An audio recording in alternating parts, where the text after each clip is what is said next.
Hello everyone, welcome back to my channel. नमस्कार, सलाम, नमस्ते। सो गाइस, ये व्लॉग है वृंदावन टू न्यू दिल्ली का।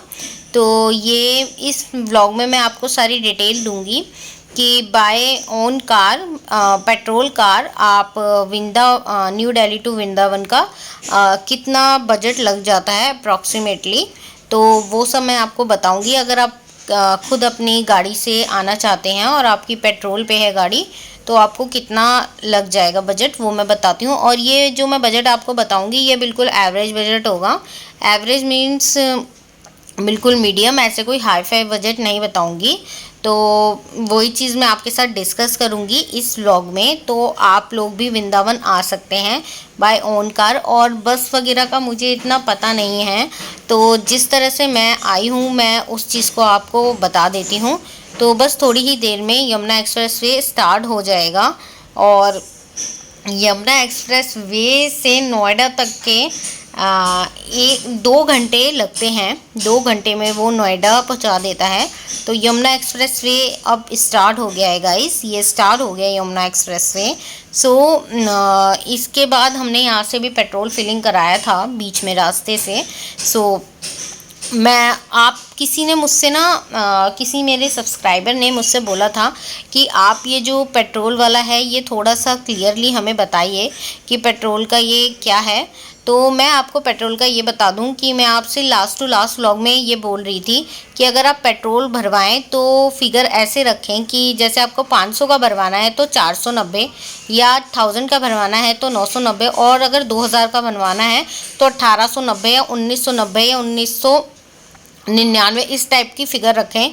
क्योंकि ये लोग क्या करते हैं, उस पर टाँका फिक्स रखते हैं। जैसे 500 का अगर आप भरवाएंगे तो ये टाँका फिक्स रखते हैं, उसमें थोड़ा सा ये उसको डाल देते हैं, तो उसमें थोड़ा सा पेट्रोल कम आता है। और अगर जब भी आप पेट्रोल वगैरह भरवाएं तो इनसे बोल दीजिए कि भैया लॉक कर दीजिए, ठीक है। और अपने मिरर में देखते रहिए कि इन्होंने लॉक कर दिया है कि नहीं करा है लॉक, बिकॉज़ ये कई बार उसे प्रेस करते रहते हैं जिससे पेट्रोल कम आए, तो उसकी स्पीड कम हो जाती है। तो ये मुझे बताना था आप लोगों को। होपफुली मेरे सब्सक्राइबर को क्लियर हो गया हो, उन्होंने कहा था कि आप क्लियर कर दीजिए। तो गाइस, फिर हम ऑन द वे आ गए हैं ये। तो अब ये टोल आने वाला है। तो क्योंकि मैंने आपको बताया था कि टोल आने से पहले काफ़ी सारे साइन बोर्ड आना स्टार्ट हो जाते हैं। तो ये पब्लिक कन्वेंस के साइन बोर्ड हैं कि 2 किलोमीटर या 1 किलोमीटर पहले ही टोल मतलब पब्लिक कन्वेंस आने वाली है। तो टोल के बाद, हाँ मतलब मोस्टली टोल के बाद पब्लिक कन्वेंस होती है, तो वो आपको मिल जाता है पब्लिक कन्वेंस। सो गाइज़, ये टोल आ गया है। ये वृंदावन से जब हम बैक टू दिल्ली आ रहे हैं तो ये वृंदावन से हमारा फर्स्ट टोल है। तो इस टोल पे हमारे 95 रुपीज़ कटे थे, जो मैंने आपको बताए थे लास्ट व्लॉग में भी कि हमारे 95 कटे थे, और उधर से आने में 160 कट गए थे क्योंकि उन्हें नहीं पता था हम आगरा जा रहे हैं या वृंदावन जा रहे हैं। तो यहाँ से हमारे 160 कटे थे गाइस। और मैं आपको इसका पूरा पैकेज बता देती हूँ। पैकेज क्या, जितना हमारा लगा था बजटेड में, तो मैं आपको बता देती हूँ। देखिए, सबसे पहला जो खर्चा आता है वो आता है एक्सपेंस पेट्रोल फिलिंग का। तो आप पेट्रोल कम से कम लगा लीजिए, आप 2000 का पेट्रोल तो डलवा के चलिए ही, क्योंकि ना पेट्रोल एक्स्ट्रा भी होना चाहिए थोड़ा सा। तो आप 1890 या 1790 का पेट्रोल डलवा लीजिए। उसके बाद जब भी आप चलें तो वो मैं आपको क्या बताऊं कि अपनी हवा वगैरह सब चेक करा लीजिए, क्योंकि हमारे साथ तो खुद ऐसा इंसिडेंस हो गया था कि हमारा टायर पंचर हो गया। हम बहुत परेशान रहे थे पूरे ट्रिप पे। सो गाइस, उसके बाद सबसे पहले हो गया पेट्रोल का। दूसरा, अगर आप जाएंगे वहाँ रहेंगे कैसे, तो एक तो है कि हाई फाई आप कितना भी रह सकते हैं, मैक्सिमम तो कितना भी मैक्सिमम होटल ले सकते हैं। पर मैं आपको मिनिमम अमाउंट बता दूं, मिनिमम आपको 1000 का भी मिल जाएगा नॉन एसी, और एसी वाला चाहिए तो 1500 का मिल जाएगा। तो ये टोटल हो गया 3500। और जो टोल है, टोल का मैं आपको बता दूँ, 2 टोल लगते हैं वृंदावन आने में। तो एक हमारा कटा था 125 का और 160 का, तो आप 600 तो टोल के ही रख लीजिए, ठीक है। तो हो गया 4100 रुपीज़। उसके बाद आप वहाँ पे जाएंगे तो खाने पीने का वहाँ पे ऐसा है, देखिए आप हाई फाई होटल्स में भी जा सकते हैं और वहाँ पे ना भोजनालय टाइप बने हुए हैं बांके बिहारी टेम्पल के आसपास, जहाँ पे प्रेम मंदिर वगैरह सब हैं। तो वो भोजनालय में ना मिक्स थाली मिलती है।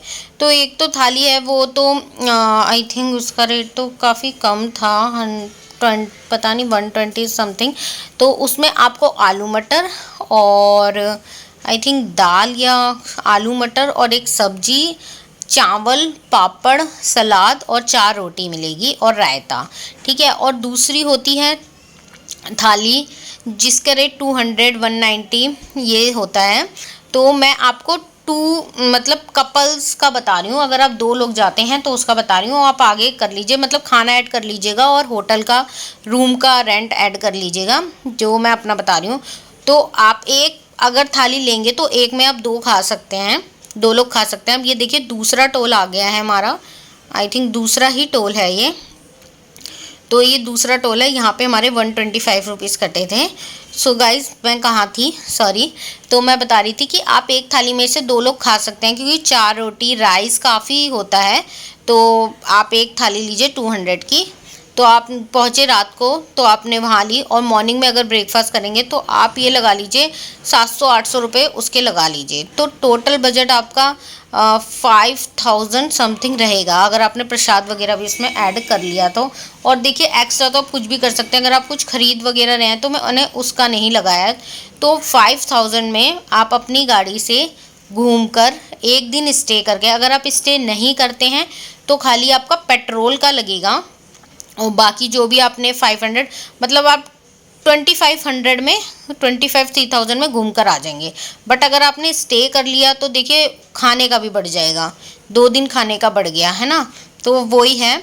तो गाइज़ मैं वही बता रही हूँ कि अगर एक दिन स्टे करने का रखते हैं तो 5000, और अगर स्टे करने का नहीं रखते हैं तो 3000 समथिंग में। अच्छा मैं ये बता रही थी कि हम लोगों की ना नींद पूरी बिल्कुल भी नहीं हुई थी रात को, मैंने बताया था 1 बज गया था, तो हस्बैंड को ना बहुत ज़्यादा मतलब एकदम है ना आंखें बंद हो रही थी उनकी गाड़ी चलाते चलाते। तो वही चीज़ है कि तो हमने सोचा कि कहीं से पब्लिक कन्वेंस मिले तो हम टी लेते हैं।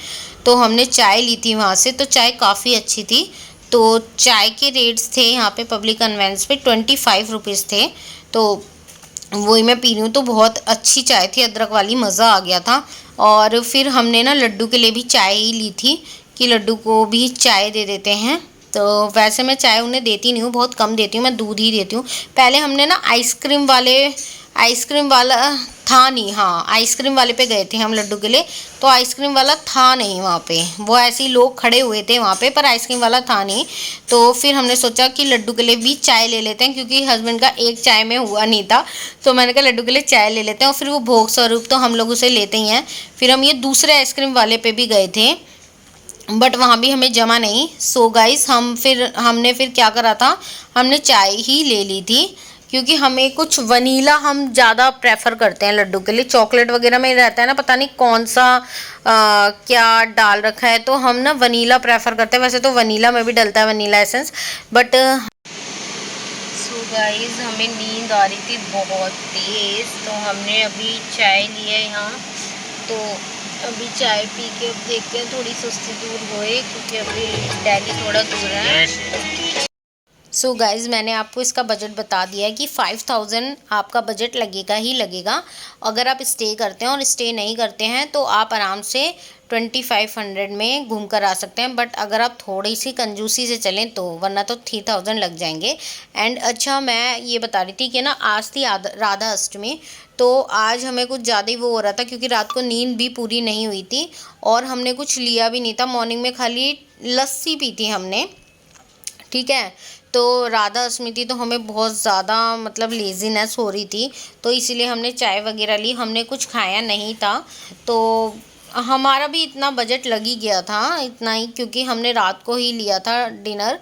उसके बाद हमने कुछ मॉर्निंग में तो कुछ लिया नहीं, यहाँ पे हमने टी ली थी बस, क्योंकि राधा अष्टमी का फास्ट था हमारा। तो फिर अब कुछ बाहर से लेने का कोई मतलब तो है नहीं, और फिर हमने घर जाके ही व्रत खोला था।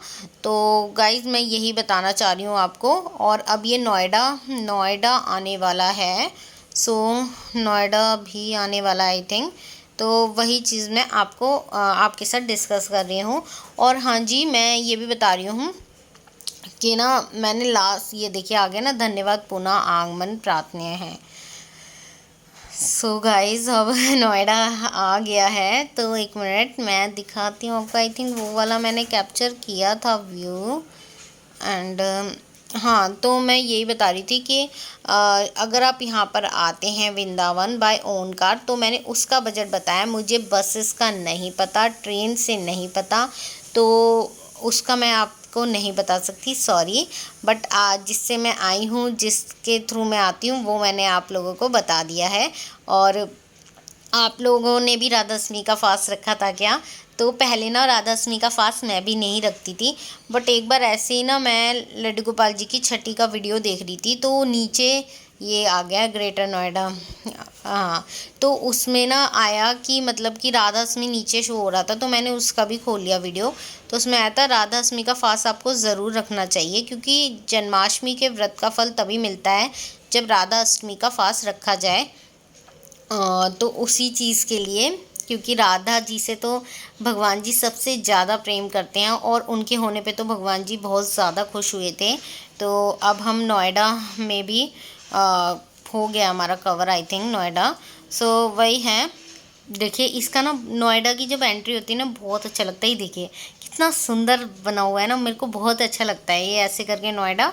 तो सो गाइस, मैं आप लोगों को यही बता रही थी कि आप लोग भी वृंदावन आइए। आई थिंक बस वगैरह से और भी सस्ता पड़ेगा, तो आप बस से भी आ सकते हैं। ये लाल किला है, पुराने दिल्ली का है यहाँ से, तो वही चीज़ है। सो गाइस, आप भी इंजॉय कीजिए दिल्ली के व्यू को। सो गाइज़, मेरे किसी सब्सक्राइबर ने मुझसे पूछा था कि वो कौन सा इंस्ट्रूमेंट है, क्या नेम है उस इंस्ट्रूमेंट का जिससे आपने एयर फिलिंग करी थी अपने टायर में। तो उसका मैं लिंक इसमें डाल दूँगी इस वीडियो में, तो आप प्लीज़ चेक कर लीजिएगा। और गाइज़, और अगर आपको मेरी ये छोटी सी वीडियो अच्छी लगी है तो प्लीज़ इसे लाइक कीजिए, शेयर कीजिए एंड सब्सक्राइब कीजिए। Thank you so much.